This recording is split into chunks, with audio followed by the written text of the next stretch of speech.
Wilson Morales from Black Film TV. Obviously, I saw you guys earlier in New York last month, for Callum's film, so it's good to see you guys are great friends. Where did this brotherhood begin? Was it before or during the production? It was right before. I mean, yeah. Callum sent me a voice memo, and that's the first that we spoke, and then so we kind of communicated before I got to England, and then once I got out there, we became fast friends. And now he's one of my best friends in the world. It's very easy to become best friends with Austin Butler. The guy's incredible, and I just adore him, and I just love embarrassing him. He's one of the best actors I've worked with, and yeah, he's a pleasure. How much research did you guys do regarding the characters of playing outside of the script that you was given? Austin? As much as we possibly could, there's a wide variety of literature that we read through, and the book Masters of the Air was incredibly helpful as well, and Harry Crosby's book, and films from that time period. And I was very fortunate because there was this home movie of Gail Cleven, and so his family had recorded him telling stories. It was shortly before he passed away, and so it was just amazing to get to hear all his stories, and I just watched that over and over and over. So that that's just the tip of the iceberg of some of the research that I was able to do. How about you, Callum?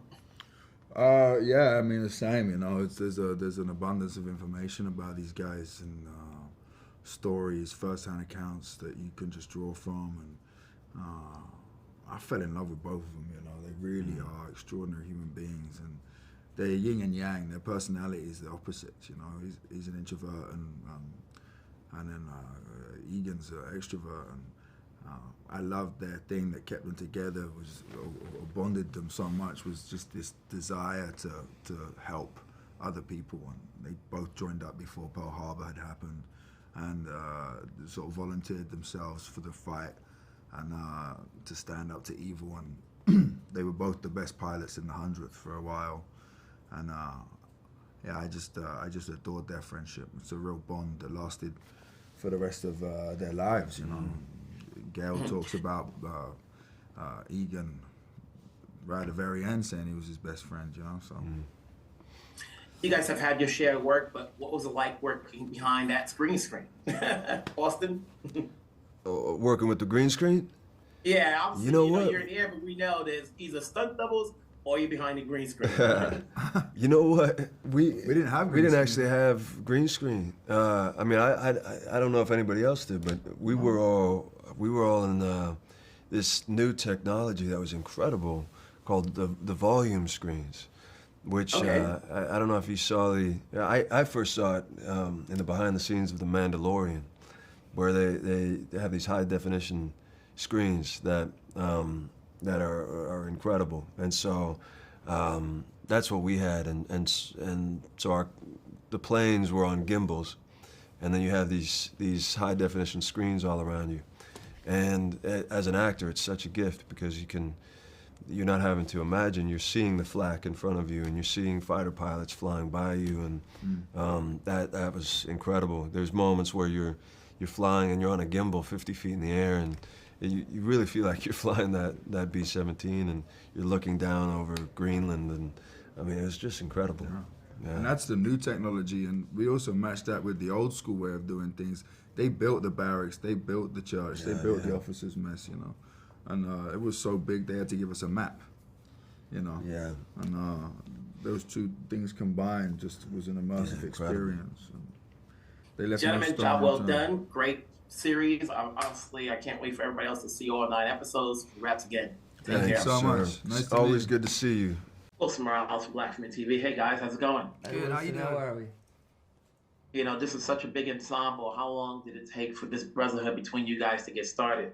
Was it before or during production? I'd say it was before. I mean, we were lucky enough to kind of get rallied together before filming and put through like a 2-week boot camp of building those relationships, those bonds, understanding our departments and our characters and all the things that come into the world of the 100th Bombardier Group in the B-17 plane, and it was such a great thing to be able to do that, because from day one of filming, we're all comfortable with each other. Yeah. We know each other. We know our characters. It breaks the ice, and it breaks any chance for ego to creep through as well. And it, you know, not that there was at all, but it was such a rare group of people who wanted to support one another, and you know, younger lads that may have not been on projects like this. I mean, it's a massive scale project for everyone, but you know, it was some actors, it was their first job, and you know, there's an intimidation that comes with that, and you know, sometimes people don't speak about that, or you know, that you want to kind of put on a brave face. So it kind of gave us that space and license to all of us to be on the same boat, if you get what I'm saying. And any questions or queries or you know, anything that we needed, we're all there for one another. How much research did you do to the characters you're playing outside of the script you were given? I did quite a lot of research. I mean, I've never played a real person before, and the boot camp kind of got me really just in a research kind of mood. Like I couldn't really stop reading about Ken Lemons, and there was a few weeks before filming where I just kind of really like threw myself into it.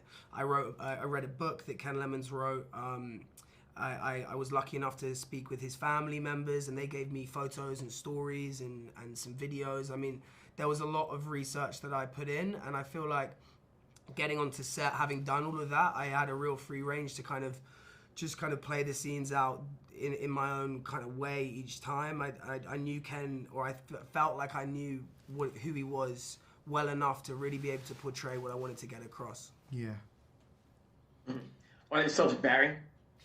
For me, I came in quite late to the project, so I kind of rushed into it, and you know, I was given a brief of Lieutenant Biddick, and you know, it was my goal was to bring the essence of him to the screen, and you know, but to kind of humanize him and bring something fresh as well, and understand him as I went along, and I'm always learning about my characters while filming, even if it's not, you know, chronological. It's I'm always constantly learning new kind of things about them through other people's perceptions of Biddick. You guys have worked on other projects, Barry, a little bit more. Is there anything you learned from working on this set, from the executive producers, from the rest of the cast, that helps you skill set wise as actors moving forward? As an actor, I love to see younger actors come in, and not only younger, older actors as well, but actors come in and see their methods and their approaches, and you know, reasons why they choose certain choices and scenes, and that, because I'm fascinated with it. I'm fascinated by everyone's kind of, you know, approach to the craft. So for me, it was a massive learning, observing, you know, as an actor, and then just as a person, getting to learn and respect what these men went through. You know, I don't think you can ever know too much. Mm-hmm. You know, I think it's always a learning process, and you'll always admire, and you'll always keep, you know, having that space to have that respect. But for me, it was to have that gratitude walking off this, and understanding that we've a lot of support and privileges these days that these lads didn't have, these kids didn't have. Mm-hmm. What about you, Raff? I mean, I second that 100%. I think being involved in such a big scale production, being able to work with so many young actors, some more experienced than others, but having that variety and being around like such a big cast was just a really like inspiring place to be in, and also working with different directors, different styles. It was really just an incredible project and job to be involved in.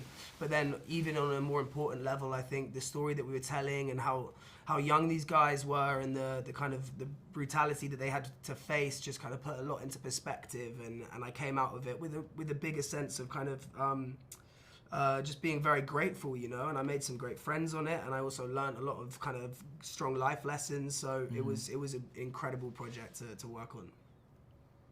Job well done on your performances on this series. Good to see you guys work. Thank you. I'm sure I'll see you in other projects. Take All the care. best. man. Thank you very much. Wilson Morales from Black Film and TV. Hey guys, how's it going? Hey Wilson, how are you? How are you doing? So, you know, I've been talking to the other guys. When did the Brotherhood start between you? Was it before or during production? The Brotherhood started the moment I lay eyes on him. And I said, this guy's going to be my brother. When did it start? I think it started when we were, in the boot camp. I think when we were doing the boot camp and we were all sort of, it dropped in the middle of this crazy experience together, and none of us really knew what we were doing. You know, we had to pretend to be soldiers every day while Deal Dye, the army general, was shouting at us. Made us all sort of band together and form a brotherhood. Yeah, I mean, we shot the series over a year. You know, I didn't know any of these guys before we started, and you know, pretty quickly we spent so many hours together in these replica cockpits. You know, 16 hours a day. You know, strapped in pretty tight quarters together. So we all got to know each other really well. Now, had you watched any of the previous series that the executive producers had done before between Band of Brothers and Pacific to get an idea what you were going to get into? Yeah, man, I watched them when I was a kid. I loved them. You know, I had a little DVD box, if you can remember DVDs. And it was a little, like, you know, silver tin. I used to open it. It was like a little, you know, treasure trove, putting those DVDs in. It was, I watched it like every Christmas with my brother. Yeah. Uh-huh. Now, my question is, how much research did you do for the characters you're playing outside of the script you were given? Nate? Yeah, we were lucky in that there was, you know, there's a decent amount of material about our characters. I mean, Eto's character wrote a whole book about his time, you know, during the war, and you know, my character, there was a few interviews he did with his son, actually, who I got a chance to meet during production, where he talked about his life, not just during the war, but before, growing up in Brooklyn, becoming a lawyer, you know, his choice to enlist, and that's all wonderful material for us to try and, you know, understand who these men were. Mm-hmm. Anthony, now, obviously your character goes through some, I wouldn't say medical issues or so forth, but was that real, or was that something that they added to the character? No, that's all real. You know, he speaks about it in his book. He's very open about it. All the air sickness that he was going through was like, you know, that's all real, which is just so fascinating. It's so incredible that this guy was battling the Nazis, he was battling air sickness, and he still managed to come forward and be one of the great heroes of the war. Mm-hmm. Now, you don't have a green screen like the way I have it, but what was it like being in that cockpit and going through, from what I understand, a bigger screen where it looks real?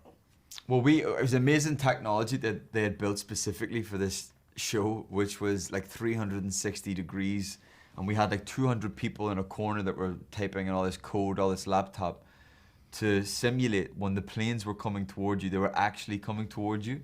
You know, and you got the 3D version of that as opposed to just acting on a green screen.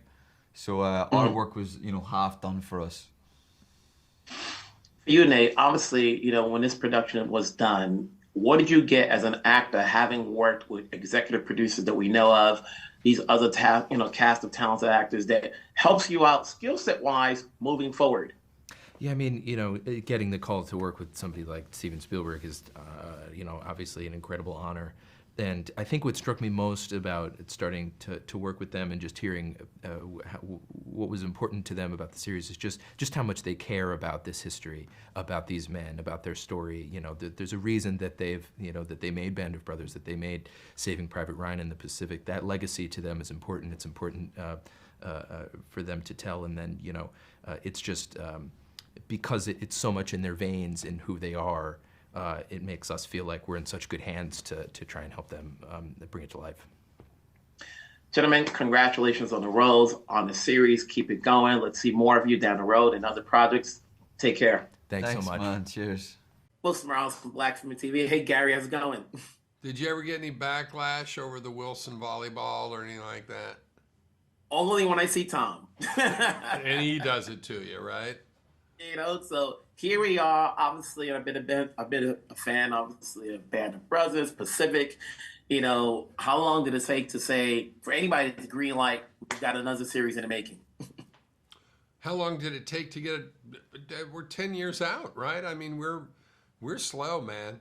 And I think part of that is the technology wasn't with us to do this 10 years ago. So we actually were running kind of a dual track at a point. Like, we were smart and really understood that that's what we were doing in developing what could be Masters of the Air from the book, from Don Miller's book, and actually we got pretty close, and the technology caught up, and it even advanced while we were making the film, because it took us 2.5, 3 years to make it. And so it all kind of worked out in the end. Talk about technology. You no longer have to use green screen. You've got a other big screen you have. That's what you talk about technology now, huh? Yeah, it's doing the volume, and then the technology with even gimbals and crane action and making rotisseries that would spin the plane fuselages and things like that. It's just different. We have more tools in the toolbox. Between the series that you guys have done, and particularly this series, what did you do to get the actors to form this brotherhood? Because they are together for a long period of time. Some will make it, some won't. But at the end of the day, hopefully everybody can come out as friends in real life. Yeah, and more than you could even imagine on this show. One of it was we have great guys, totally solid citizens, talented actors, no insecurities, no whiners right off the bat. But two, we made this under really tough conditions as far as cold, mud, COVID, and the expanse of locations that we worked at. We'd have 3 units running at once. Men would have to sometimes go from one to the other within a day, be in a different kind of situation than they were in the morning of their shoot day. And it was really one of those things that you could probably find a place to really bitch about how hard it actually was to shoot it. And they were like fabulous about it all, anxious to get on there and do it again, anxious to rehearse whatever their action was going to be the next day. And I couldn't be happier with the boys. They just killed it. Between the other 2 shows before you got to this, was there anything you learned that you wanted to do different with this series? Was it the pacing, the action, the camaraderie, that we see on screen? Was there anything in particular that you wanted to do more than the previous 2 series? No, we just wanted to get into the air efficiently. We wanted to really know that if we were going to go up there, we were going to be able to do it and make it exciting, make it make sense, and make people feel like they were up there, maybe for a teensy bit, feeling what these boys actually went through in these horrible situations. Gary, congratulations. Another series job well done. I'm sure we'll get more down the road. There's a lot more stories to tell. Keep telling it. Thank you, Wilson. Really appreciate the time.